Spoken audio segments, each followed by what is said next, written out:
Hello lovely people, it's Kat here and today we are going to be making a wire name sign. I have an order for Sophia, which is the most popular name in the world at time of filming, so I thought I'd show you how easy it is to make your own.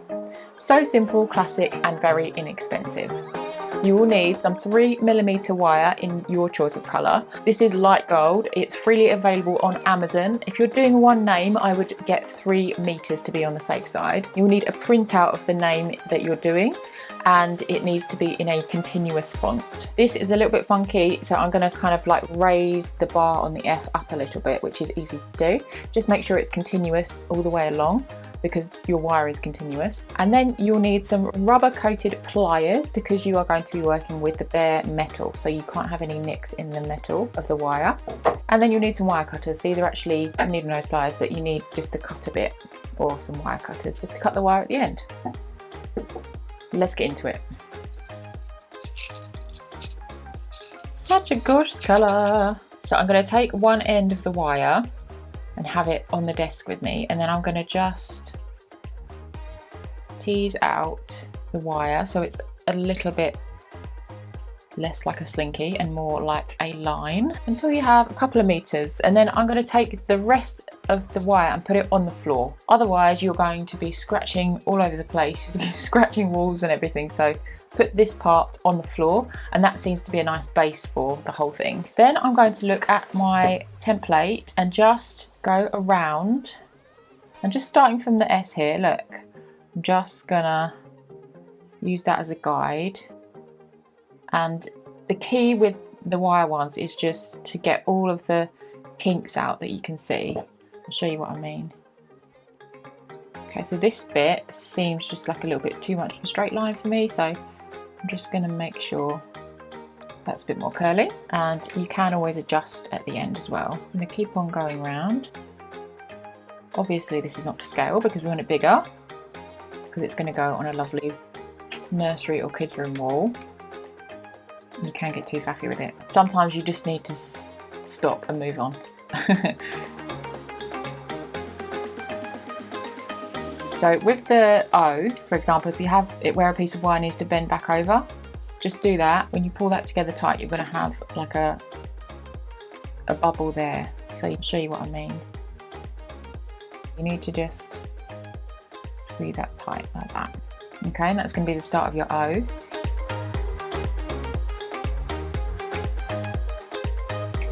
And then we're going to move that round. Move the whole name round like that. And it doesn't have to be exactly as, like, look, this bit is kind of going over, but I think that looks a bit like an F. So we're going to leave it kind of like a more of a straight line with a little bit of a curve. And then you need to make sure your O is going in the right direction. Yep, amazing. And then we're going to loop our way up for the F. So we're going to come all the way up. Wow, dramatic F. That's going to look amazing. Okay, so for this bit of the F, we're going to move this part up a little bit, and we're going to go underneath and then over. You'll see why in a minute, because the continuous part needs to be at the front. We could even do it where, there we go, that's better. So you see I've moved it up a little bit, but that looks a bit more like an F now. Right, now all we got to do is the I and the A, which are going to be kind to us. Put it where the I is going to go, and then sort of clamp it with our pliers, and then do an angle like that. Then I'm going to go down, and then we've got that bubble again, can you see? So we're going to just do that. There we go. It's looking so pretty. And then all we need to do is the A. Also, if you push it against the desk, then you're going to know that it's nice and flat, because you want it to be flat against your wall.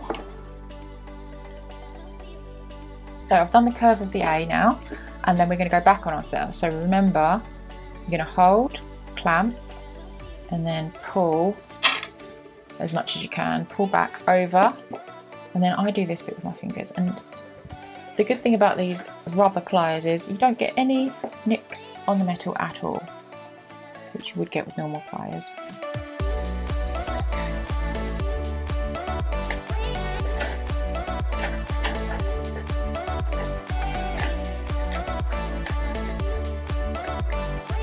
Now, what is the difference between this A and that A? That A has a nice little fancy kind of rounder bit, and this A is way too big, or this curve is way too big. So we need to just, I'm going to clamp that down and kind of pull that down like that. That's it. And then, okay. Now we're going to do the end of the A. It's looking so cute. Last bit, it's going to be amazing. Oh my god. Oops, that's okay because it's not going to affect the metal at all.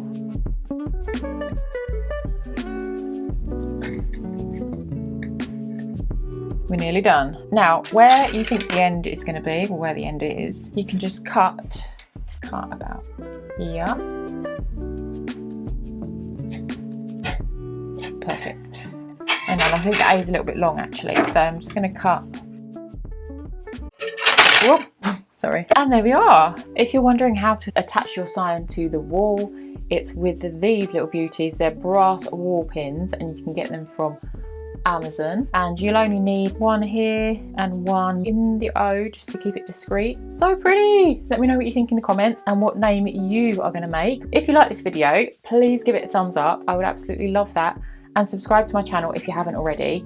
I do lots of other things like this, including crochet and wire work. I would love to have you as part of my community. If you like these type of videos with name signs, then you are going to love this video where I make a name sign that is coated in a cotton cord, which also looks really cute on the wall. I'll see you there.